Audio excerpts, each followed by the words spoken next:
జనసేనతో వెళ్ళడం కానీ, బీజేపీతో వెళ్ళడం కానీ అనేక రకాల ఇబ్బందులు వచ్చినాయి. జనసేనతో ఆ తర్వాత జనసేన అండ్ టీడీపీ చాలు అని క్యాడరే అనుకున్న పరిస్థితి నుంచి బీజేపీతో కలవడం అనేది మీ 2 పార్టీలకి ప్లస్ అవుతుందంటారా? మైనస్ అవుతుందా? రాజకీయాల్లో 1+1 2 ఎప్పుడు కాదు. హ్మ్.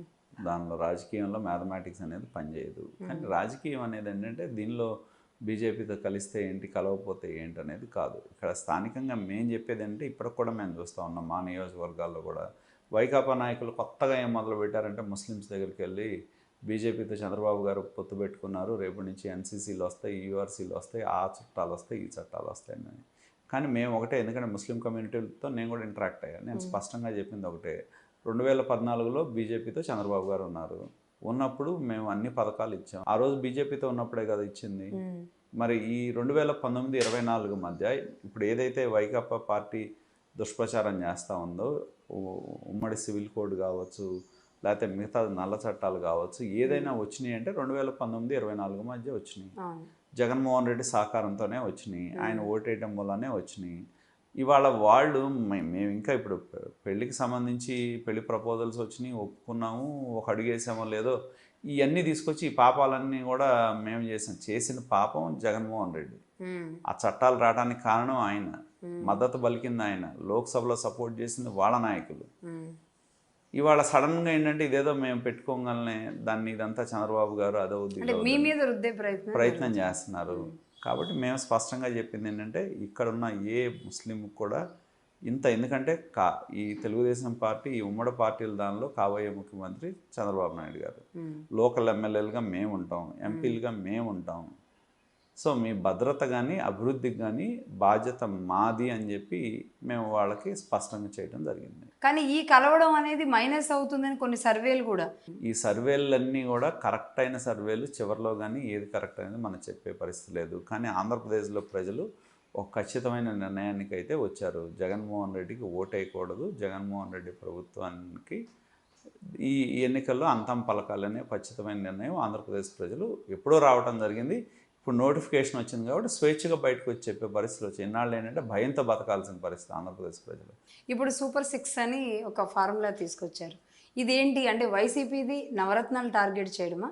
అట్లా అని లేదు. ఎందుకంటే ఏ ప్రభుత్వాలైనా పథకాలు ఇస్తూ ఉంటాయి. తెలుగుదేశం పార్టీ, జనసేన ఉమ్మడి మేనిఫెస్టో రిలీజ్ చేయడం జరిగింది. ఉమ్మడి మేనిఫెస్టోలో జేహో బీసీలకి ఏం చేస్తాం, లేకపోతే అన్ని వర్గాల ప్రజలకి ఏం చేస్తాం అనేది సూపర్ 6 కింద చెప్పడం జరిగింది. దీనిలో ఏంటంటే ఏవైతే పథకాలు అనౌన్స్ చేశారో ఆ వర్గాల ప్రజలకు అందే విధంగా చేయటమే లక్ష్యంగా. ఇదేదో నవరత్నాలని పోలి అయ్యని కాదు. అయితే ఈ రాష్ట్రంలో మీరు అన్నట్టుగా పథకాలు బటన్లు నొక్కడం, దానికి ఇప్పటికే మనం అర్హతకు మించి తెచ్చుకున్న అప్పులు, వీటన్నింటినీ కూడా ఎక్కడ మోడీ గారు ప్రస్తావించలేదు పర్టికులర్గా. అంటే రేపు ఏమైనా డోస్ పెంచే అవకాశాలు ఉన్నాయా? ఖచ్చితంగా ఉంటాయి. ఎందుకంటే ఆయన వేసింది ముందు తొలి అడుగు మాత్రమే. ఇంకెన్నో అడుగులు ఈ రాష్ట్రంలో పడాల్సిన అవసరం ఉంది. కనీసం ఇంకో 2-3 మీటింగ్స్ అన్న ఈ రాష్ట్రంలో వివిధ ప్రాంతాల్లో జరుగుతాయి. బీజేపీ, జనసేన, తెలుగుదేశం కలిసి ఖచ్చితంగా ఆ వేదికల మీదుగా ఈ రాష్ట్రంలో జరుగుతున్న అంశాలు కూడా ఆయన స్పష్టం చేయడం జరుగుతుందనే దానిలో ఎటువంటి సందేహం లేదు.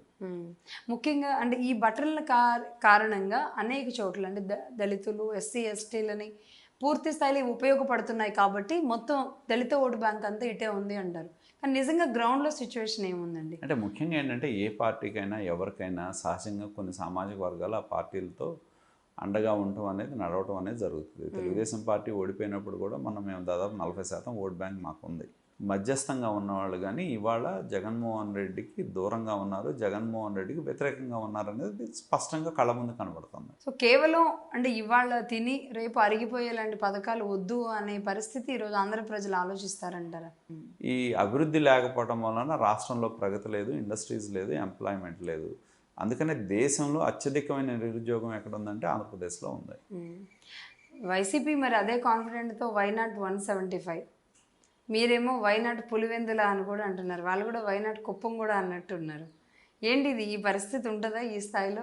అనేది ఏంటంటే నిజంగానే వాళ్ళకి జగన్మోహన్ రెడ్డి మాటలు మనం తీసుకుంటే, కొంతమంది వైకాపా ఎమ్మెల్యేలు తెలుగుదేశం పార్టీకి వచ్చారు. ఆ రోజు ఒక మాట అన్నాడు ఆయన, ఎందుకంటే నేను భవిష్యత్తులో నా పార్టీలోకి ఎవరన్నా వస్తే బయట తెలుగుదేశం ఇతర పార్టీల నుంచి వాళ్ళ చేత రాజీనామా చేయించి మళ్ళీ గెలిచిన తర్వాత మాత్రమే నా నా దానిలోకి తీసుకుంటానని చెప్పాడు.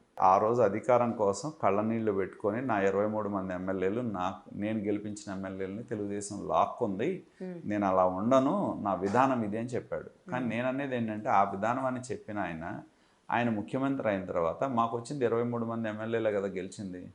తెలుగుదేశం పార్టీని చూసి ఎందుకు భయపడ్డాడు? ఎందుకు తెలుగుదేశం పార్టీ ఎమ్మెల్యేలను తీసుకోవాల్సిన పరిస్థితి వచ్చింది? అందుకని అయితే వైనాడు పులివెందుల్లో నిజంగానే ఇప్పుడు మొన్న షర్మిల గారును ఇద్దరు కలిసి మాట్లాడారు కదా, సునీతారెడ్డి గారు మాట్లాడిన దాన్ని బట్టి చూస్తే సౌభాగ్యమ్మ గారు సునీత గారు ఇద్దరు అక్కడ పోటీ చేసే అవకాశాలు ఉన్నట్టు కనబడుతుంది.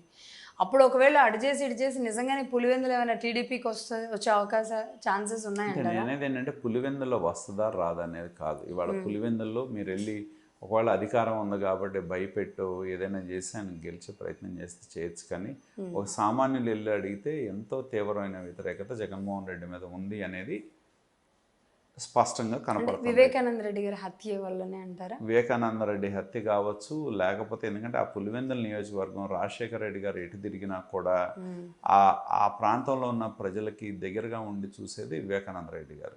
ఆ ప్రజల మంచి చెడులు కానీ అవసరాలు కానీ, రాజశేఖర రెడ్డి గారు రాష్ట్రం మొత్తం తిరిగినా కూడా నియోజకవర్గం చూసేది, ఆ ప్రాంతం చూసేది ఆయనే. మరి అటువంటి సొంత బాబాయినే చంపితే ఎన్నికల ముందు ఏమన్నాడు? ఇది చంద్రబాబు కుట్ర అన్నాడు, నారావారి హత్య అన్నాడు. ఇప్పుడు ఏమైంది?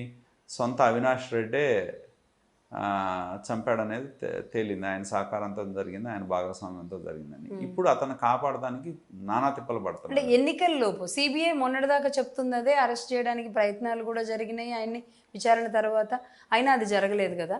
మరి ఇప్పుడు ఏమైనా ఈ ఎన్నికల్లోపు నోటిఫికేషన్ వచ్చేలోపు ఆ నిజం ఏమైనా, ఇప్పుడు ఇక మోడీ గారు కూడా కదిలారు కాబట్టి అసలు నిజం ఏమైనా బయటకు వచ్చే అవకాశాలు ఉంటాయి? దీనిలో అసలు నిజం గోడ మీద స్పష్టంగా రాసి ఉంటే చంపింది తనకు తెలిసే జరిగింది జగన్మోహన్ రెడ్డికి అనేది స్పష్టం. సో అంటే ఇన్ని రకాలుగా మైనస్ అయిన జగన్మోహన్ రెడ్డి గారు మీరు కోరుకున్న నిజంగా ఓటమి పాలైతే టీడీపీకి ఎన్ని టికెట్లు వస్తాయి అనుకుంటున్నారు? ఖచ్చితంగా ఏ విధంగా అయితే జగన్మోహన్ రెడ్డికి ఇప్పుడు వచ్చిన సీట్ల కంటే 2-3 ఎక్స్ట్రా వస్తాయి ఖచ్చితంగా. అంటే 154, 150 ఖచ్చితంగా. అదే జరిగితే మరి పొన్నూరు నుంచి ఈసారి ధూళిపల్లి నరేంద్ర గారు ఈసారి మంత్రిగా చూడొచ్చా? ఖచ్చితంగా అదే కోరుకుంటున్నాం. అవునా? అవును. ఈసారి